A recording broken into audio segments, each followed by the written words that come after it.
Hello दोस्तों, आप सभी का स्वागत है एवन गुरुकुल यूट्यूब चैनल पर। दोस्तों, बिहार शिक्षक भर्ती 2023 जो आपका एग्जाम बीपीएससी के द्वारा लिया जाएगा, उसके लिए दोस्तों आज हम लोग मॉडल सेट नंबर दूसरा करने वाले हैं। दोस्तों, इसमें कुल 25 प्रश्न है, जो सारे के सारे प्रश्न महत्वपूर्ण है, इंपॉर्टेंट है और दोस्तों आपको 100% यहाँ से एग्जाम में प्रश्न देखने को मिलेगा। इसीलिए आप लोग सारे प्रश्न को ध्यान से देखते हुए और याद करते हुए चलना है। और दोस्तों, वीडियो स्टार्ट करने से पहले अगर आप हमारे चैनल पर पहली बार आए हैं, चैनल को सब्सक्राइब नहीं किए हैं, तो सबसे पहले चैनल को सब्सक्राइब कर लीजिए, साथ में बेल आइकन यानी घंटे पर दबा करके ऑल पर क्लिक कर लीजिए, ताकि आगे आने वाले वीडियो का नोटिफिकेशन आपको सबसे पहले मिले। तो चलिए दोस्तों, आज का क्लास स्टार्ट करते हैं। पहला प्रश्न है, निम्नलिखित अनुच्छेदों में से कौन एक राज्य सरकार को ग्राम पंचायत को संगठित करने के लिए निर्देशित करता है? तो यह दोस्तों भारतीय संविधान के अनुच्छेद 40 जो है, यह ग्राम पंचायत को संगठित करने के लिए निर्देशित करता है। तो ऑप्शन बी जो है 1 नंबर का राइट आंसर हो जाएंगे। एग मार्क है दोस्तों, एग मार्क जो है यह गुणवत्ता की गारंटी की मोहर होती है। तो ऑप्शन डी जो है 2 नंबर का राइट आंसर हो जाएंगे। नेक्स्ट प्रश्न है, जारवा जनजाति पाई जाती है। दोस्तों, जारवा जनजाति जो है यह अंडमान निकोबार द्वीप समूह में पाई जाती है। तो दोस्तों ऑप्शन में निकोबार द्वीप समूह दिया गया है, तो 3 नंबर का ऑप्शन डी राइट आंसर हो जाएंगे। दोस्तों, जारवा जनजाति जो है यह अंडमान निकोबार द्वीप समूह की जो है यह प्रमुख जनजाति है, तो आप लोग ध्यान रखेंगे। और दोस्तों यहाँ पर कई बार एग्जाम में ये प्रश्न पूछा जाता है कि भारत की सबसे बड़ी जनजाति कौन सी है। दोस्तों, बहुत ही महत्वपूर्ण पॉइंट आप लोग ध्यान रखेंगे। भारत की सबसे बड़ी जनजाति जो है यह भील जनजाति है। आप लोग ध्यान रखेंगे, भारत की सबसे बड़ी जनजाति भील जनजाति। और दोस्तों भारत की सबसे बड़ी दूसरी जनजाति कौन सी है? तो आप लोग ये भी ध्यान रखेंगे, भारत की सबसे दूसरी बड़ी जनजाति जो है यह गोंड जनजाति है। कौन सी है? तो यह गोंड जनजाति है। दोस्तों, जितना भी एक्स्ट्रा फैक्ट बताएंगे बहुत ही महत्वपूर्ण होंगे, किसी न किसी एग्जाम में जरूर पूछे गए हैं, तो आप लोग जरूर उसे जो है ध्यान से सुनते चलेंगे। याद करवाने की गारंटी मेरी है। आप लोग वीडियो को थोड़ा सा भी स्किप नहीं करेंगे, थोड़ा सा भी वीडियो को भगाएंगे नहीं, शुरू से लेकर लास्ट तक सुनते चलेंगे, याद हो जाएगा। नेक्स्ट प्रश्न है, किस राज्य में भारत के अपनी तरह के पहले और एशिया का सबसे बड़ा वैज्ञानिक पक्षी एटलस को जो है यह लॉन्च किया गया है? यह दोस्तों केरल राज्य के द्वारा लॉन्च किया गया है। तो ऑप्शन सी जो है 4 नंबर का राइट आंसर हो जाएंगे। नेक्स्ट प्रश्न है, राष्ट्रपति के निर्वाचन में निम्नलिखित में से कौन भाग नहीं लेता है? दोस्तों, बहुत ही महत्वपूर्ण पॉइंट, राष्ट्रपति के निर्वाचन में जो है लोकसभा के गैर निर्वाचित सदस्य जो है यह भाग नहीं लेते हैं। तो ऑप्शन सी जो है 5 नंबर का राइट आंसर हो जाएंगे। और दोस्तों बहुत ही महत्वपूर्ण पॉइंट आप लोग ध्यान रखेंगे, भारतीय संविधान के अनुच्छेद 54 जो है इसमें निर्वाचन मंडल की चर्चा है। क्या है? भारतीय संविधान के अनुच्छेद 54 में जो है इसमें निर्वाचन मंडल की चर्चा है। इसमें लोकसभा, राज्यसभा और विधान मंडल के जो है निर्वाचित सदस्य जो है यह भाग लेते हैं। और दोस्तों मनोनीत सदस्य भाग नहीं लेते हैं। तो बहुत ही महत्वपूर्ण पॉइंट आप लोग ध्यान रखेंगे, इसमें मनोनीत सदस्य भाग नहीं लेते हैं। चलिए दोस्तों, नेक्स्ट प्रश्न है, निम्नलिखित में से कौन सा वर्गीकरण कच्ची सामग्री के आधार पर उद्योगों का वर्गीकरण है? यह दोस्तों आधारभूत और उपभोक्ता वर्गीकरण जो है यह कच्ची सामग्री के आधार पर वर्गीकृत किया जाता है। तो ऑप्शन बी जो है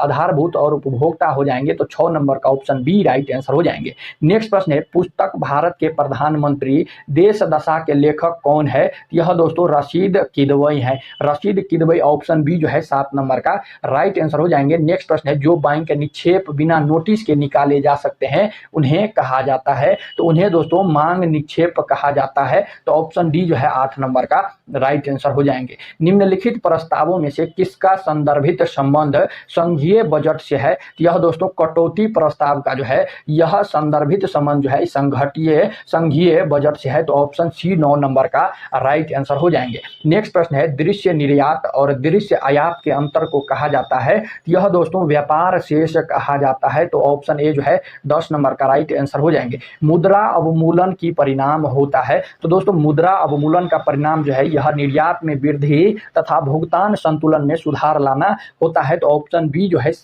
11 का राइट आंसर हो जाएंगे। 11 का ऑप्शन बी राइट आंसर हो जाएंगे। नेक्स्ट प्रश्न है, भारत में एग्रो इलॉजिकल पार्क जोन्स किस कृषि पारिस्थितिकीय क्षेत्र की कुल संख्या जो है यह कितना है? तो दोस्तों भारत में एग्रो इलॉजिकल जोन्स की जो है कुल संख्या जो है यह 20 है। तो आप लोग ध्यान रखेंगे, ऑप्शन डी जो है 12 नंबर के राइट आंसर हो जाएंगे। दोस्तों तिब्बत के पठार की समुद्री तल से ऊंचाई जो है यह कितनी है? तो आप लोग ध्यान रखेंगे दोस्तों, यह 5 किलोमीटर ऊंचाई है। ऑप्शन डी जो है 13 का राइट आंसर हो जाएंगे। लेकिन दोस्तों तिब्बत जो है, तिब्बत स्थित पामीर के पठार को जो है विश्व का छत कहा जाता है। तो आप लोग ध्यान रखेंगे, तिब्बत के पठार जो है, तिब्बत स्थित पामीर के जो पठार है उसको विश्व का छत कहा जाता है। बहुत ही महत्वपूर्ण, कई बार एग्जाम में प्रश्न पूछे जा चुके हैं। नेक्स्ट प्रश्न है, भारत में निम्नलिखित में से कौन सी पर्वत श्रेणी केवल एक ही राज्य में फैला हुआ है? तो यह दोस्तों अजंता की पर्वत श्रेणी जो है यह केवल एक ही राज्य में फैली हुई है।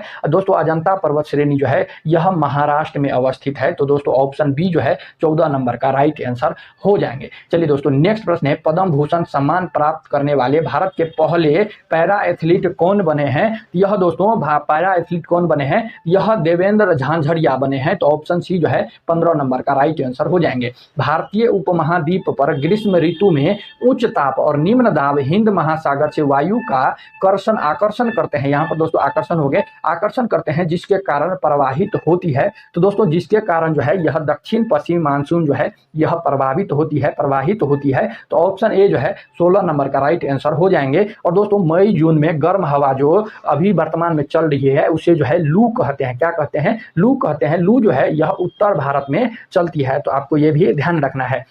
दोस्तों भारत में वर्षा जो है मुख्यतः भारत में वर्षा रेन दोस्तों दक्षिण पश्चिम मानसून से होता है। ये भी प्रश्न कई बार पूछे जाते हैं, तो आप लोग ध्यान रखेंगे। नेक्स्ट प्रश्न है, दोस्तों नेक्स्ट पॉइंट आप लोग ध्यान रखेंगे, भारत में मानसून अरब सागर से सर्वप्रथम प्रवेश करता है। अगर पूछ दिया जाए एग्जाम में दोस्तों भारत में मानसून जो है सर्वप्रथम कहाँ पर प्रवेश करता है, तो आपको ध्यान रखना है अरब सागर में सर्वप्रथम प्रवेश करता है। और दोस्तों लौटती हुई मानसून को उत्तर पूर्व मानसून कहते हैं, जिससे तमिलनाडु में जो है अत्यधिक वर्षा करती है और कराती है। तो ऑप्शन जो है कौन सा हो जाएगा? तो आप लोग ऑप्शन ए जो है 16 नंबर का राइट आंसर हो जाएंगे। दोस्तों जितना भी एक्स्ट्रा फैक्ट बताते हैं बहुत ही महत्वपूर्ण होता है। नेक्स्ट प्रश्न है, भारत के निम्नलिखित क्षेत्रों में से कौन सा कपास का अधिकतम मात्रा में उत्पादन करता है? ये प्रश्न दोस्तों कई बार कई एग्जाम में पूछे जा चुके हैं, तो बहुत ही महत्वपूर्ण 17 नंबर प्रश्न है। दोस्तों भारत के निम्नलिखित क्षेत्रों में से कौन सा कपास का अधिकतम मात्रा में उत्पादन करता है? तो यह दोस्तों उत्तर पश्चिम और पश्चिम भारत हो जाएगा। तो ऑप्शन बी जो है क्या हो जाएंगे? 17 का राइट आंसर हो जाएंगे। दोस्तों उत्तर पश्चिमी और पश्चिमी भारत का कपास का जो है अधिकतम मात्रा में उत्पादन करता है। तो 17 नंबर का ऑप्शन बी राइट आंसर हो जाएंगे। दोस्तों गुजरात और महाराष्ट्र जो है यह भारत में मुख्य कपास उत्पादक राज्य है। तो आपको ध्यान रखना चाहिए। और दोस्तों कपास की खेती जो है यह काली मृदा में जो है अत्यधिक जो है मात्रा में होती है। और दोस्तों कपास की जन्मभूमि जो है यह भारत को माना जाता है। तो आपको यह भी ध्यान रखना चाहिए। नेक्स्ट प्रश्न है, अलमाटी बांध किस नदी पर बना है?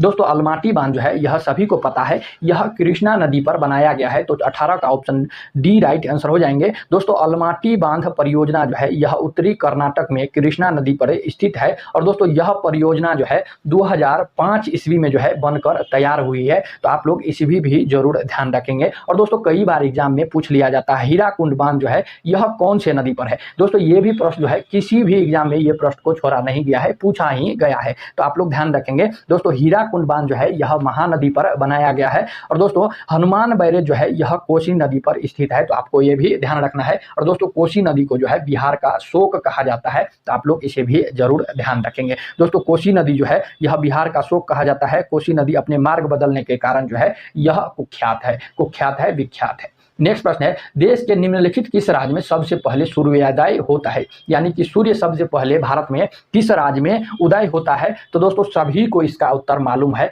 दोस्तों यह अरुणाचल प्रदेश हो जाएगा। सबसे पहले भारत में जो है अरुणाचल प्रदेश में जो है सूर्योदय होता है। तो ऑप्शन जो है क्या हो जाएंगे? 19 का जो है राइट ऑप्शन सी हो जाएंगे। और दोस्तों अरुणाचल प्रदेश में कहाँ पर होता है? तो ये भी आपको ध्यान रखना है, देवांग घाटी। दोस्तों देवांग घाटी में जो है सूर्य का प्रकाश जो है सबसे पहले पड़ता है। देवांग घाटी में जो है सूर्योदय भारत में सबसे पहले पड़ता है। और यह दोस्तों अरुणाचल प्रदेश में है। और दोस्तों भारत में सबसे अंत में सूर्य अस्त कहां पर होता है? ये भी पॉइंट महत्वपूर्ण है, एग्जाम में पूछे जा सकते हैं।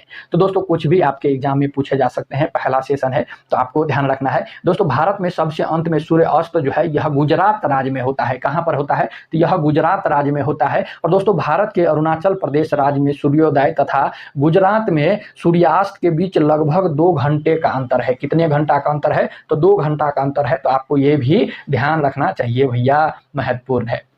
नेक्स्ट प्रश्न है, निम्नलिखित का सही अनुक्रम क्या है? सही कला अनुक्रम जो है यह कौन सा हो जाएगा? तो दोस्तों कौन सा हो जाएगा? दोस्तों ताशकंद का समझौता जो है, ताशकंद का समझौता आप लोग ध्यान रखेंगे, ऑप्शन 4 में दिया गया है। ताशकंद का समझौता जो है यह 1966 में हुआ था। और दोस्तों भारत और पाकिस्तान के मध्य जो है यह ताशकंद समझौता हुआ था, तो ध्यान रखना है। और दोस्तों भारत सोवियत संधि जो है, भारत सोवियत संधि जो ऑप्शन 2 में दिया गया है, तो यह 1971 को होता है। कब होता है? तो यह 1971 को होता है। यह दोस्तों 1971 को होता है। शिमला समझौता जो है यह भारत और पाकिस्तान के बीच जो है 1972 में होता है। शिमला समझौता 1972 में होता है। और दोस्तों फरक्का समझौता जो है यह भारत और बांग्लादेश के बीच जो है यह 1975 में होता है। कहां पर होता है? तो 1975 में जो है भारत और बांग्लादेश के बीच होता है। तो ध्यान रखेंगे कौन सा जो है यह कला अनुक्रम हो जाएगा। तो दोस्तों व्यवस्थित करने के लिए पूछ रहा है, सजाने के लिए पूछ रहा है, तो आप लोग कौन सा हो जाएगा? पहले 4 हो जाएगा, फिर 2 हो जाएगा, फिर 1 हो जाएगा, फिर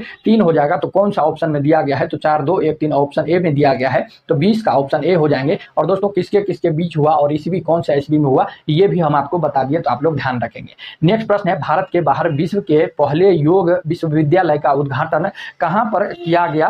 यह दोस्तों कहां पर किया गया? यह लॉस एंजलिस में किया गया। तो ऑप्शन डी जो है 21 का राइट आंसर हो जाएंगे। नेक्स्ट प्रश्न है, निम्नलिखित में से किस राज्य में मार्च 2023 तक सभी घरों में नल कनेक्शन देने की योजना बनाई है? यह दोस्तों कौन बनाई है? तो यह अरुणाचल प्रदेश बनाई है। तो 22 नंबर का ऑप्शन डी राइट आंसर हो जाएंगे। हाल ही में नासा द्वारा जारी 10 नए अंतरिक्ष यात्री की सूची में किस भारतीय को शामिल किया गया है? यह दोस्तों अनिल मेनन को शामिल किया गया है। तो ऑप्शन डी जो है 23 नंबर का राइट आंसर हो जाएंगे। नेक्स्ट प्रश्न है, निम्न अभिक्रिया में विस्थापन अभिक्रिया का उदाहरण जो है यह कौन सा हो जाएगा? तो दोस्तों कौन सा जो है यह विस्थापन अभिक्रिया का उदाहरण हो जाएगा? तो दोस्तों ऑप्शन ए में आप लोग देख रहे हैं ये क्या है? तो यह विस्थापन अभिक्रिया का उदाहरण है। तो ऑप्शन ए जो है 24 का राइट आंसर हो जाएंगे। 24 का राइट आंसर हो जाएंगे। ऑप्शन ए जो है 24 का राइट आंसर हो जाएंगे। चावल की खेती के लिए आदर्श जलवायु परिस्थितियां होती है। दोस्तों चावल की खेती के लिए आदर्श परिस्थितियां जो है 100 सेंटीमीटर से अधिक वर्षा और 25 सेंटीग्रेड से ऊपर जो है ताप, ये जो है यह आदर्श जलवायु चावल की खेती के लिए माना जाता है। तो ऑप्शन ए जो है 25 का राइट आंसर हो जाए। तो दोस्तों ये थे मॉडल सेट नंबर 2 का बेहतरीन 25 प्रश्न जो हम आपको बेहतरीन रूप से समझाने का प्रयास किए। अगर दोस्तों आप इस वीडियो को समझ गए, सारे प्रश्न को आप समझ गए, तो इस वीडियो को नीचे लाइक बटन दिया गया है उसे लाइक कर दीजिए ताकि हम भी समझ जाए कि आप जो है सारे वीडियो को समझ गए। चलिए दोस्तों मिलते हैं नेक्स्ट वीडियो में, तब तक के लिए जय हिंद जय भारत। और दोस्तों चैनल को जरूर सब्सक्राइब कर लीजिएगा ताकि आगे आने वाली वीडियो का नोटिफिकेशन आपको सबसे पहले मिले। तो चलिए दोस्तों मिलते हैं नेक्स्ट वीडियो में, तब तक के लिए जय हिंद जय भारत।